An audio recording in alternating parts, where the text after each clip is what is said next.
Hey guys, welcome back to this channel. In this video I'll be showing you guys how you can create this dancing silhouette edit on CapCut PC. So first we're going to just remove background by going to auto removal.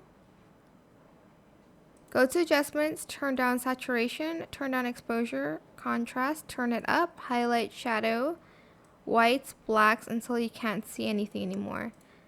I'll just go to canvas so you guys can actually see what I'm doing. Go to colors and select a color that you want. I'll just select this orange one. Then you are going to go to the opacity here and you're going to adjust the opacity. And I'll just copy and paste that, and I'm going to make it smaller. You can either make it bigger or smaller than the original video size here. I'll just make it a little bit bigger than it. And that is pretty much it. You can make as many layers as you want, but I hope it was helpful for you guys. Don't forget to like, comment, share, and also subscribe to this channel if you haven't done that already. If you have any more questions about this video, just leave it in the comment section down below. I will try my best to answer them all for you guys.